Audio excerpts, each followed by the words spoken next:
Искусственная красота ведет в ад.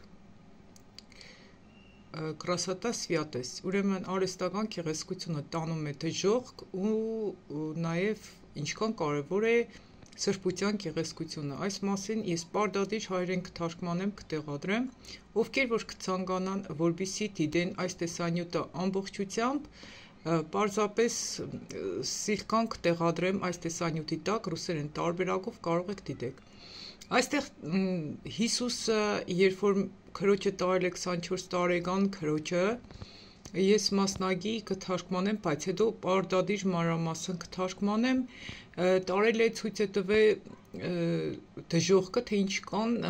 կանայք են տանջվում արհեստական գեղեցկությունով իրենց զարդարելու պատճառով, նույնիսկ մազ ներկելու համար տալիս է, քսվելու հարդարանքի մատնիկներ, օղեր,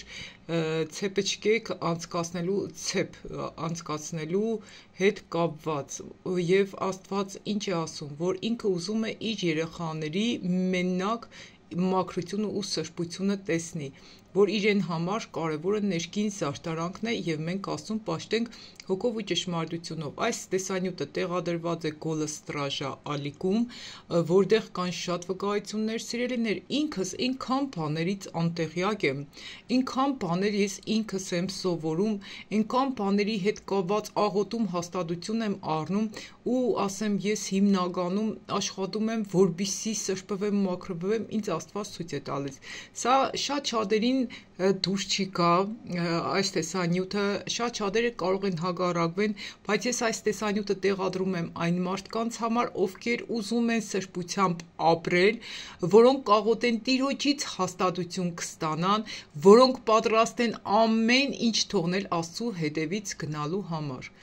Պարզապես սիլկայի վրա կսեղմեք այս տեսանյութի տակ եւ մեկնությունների մեջ կտեղադրեմ եւ սիլկայի տակ եւ կտեսնեք, կլսեք ամեն ինչը շատ մանրամասնորեն։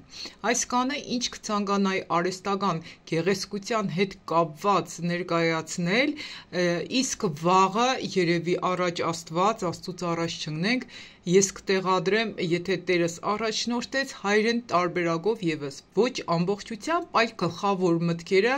աստվածաշնչյան համարներով, որը Տերը բերել է մեր քրոջը 24 տարեկան, որը մտածել է, թե ինքը փրկություն ունի, շատերը իրեն գովացել են, եկեղեցում ինքը երաշտական գործիքներ է նվագել, ինքը առանձնացել է, բայց Հիսուսը իրեն ցույց է տվել, որ հարդարանքը զարդարվել է եւ այլն տանում է դժոխք եւ նույնիսկ ցույց է տվել, որ այն կանայք, որոնք փորձում են Աստծո գործը անել, այսինքն իրեն մազերի գույնը փոխել, դա բոլորիս է վերաբերվում։ Ես այս տեսանյութը շուտ լսել էի, բայց չէի հիշում, որ այստեղ էր, քիչ առաջ լսեցի նորից։ Ուրեմն ասում է այդպիսիներին դժոխքում սև ծուտ են լցնում գլխի վրա։ Ինչևէ լսեք անձամբ այս տեսանյութը, ով որ լսելու ականջ ունի, չի ասում Աստված, Հիսուսս թող լսե։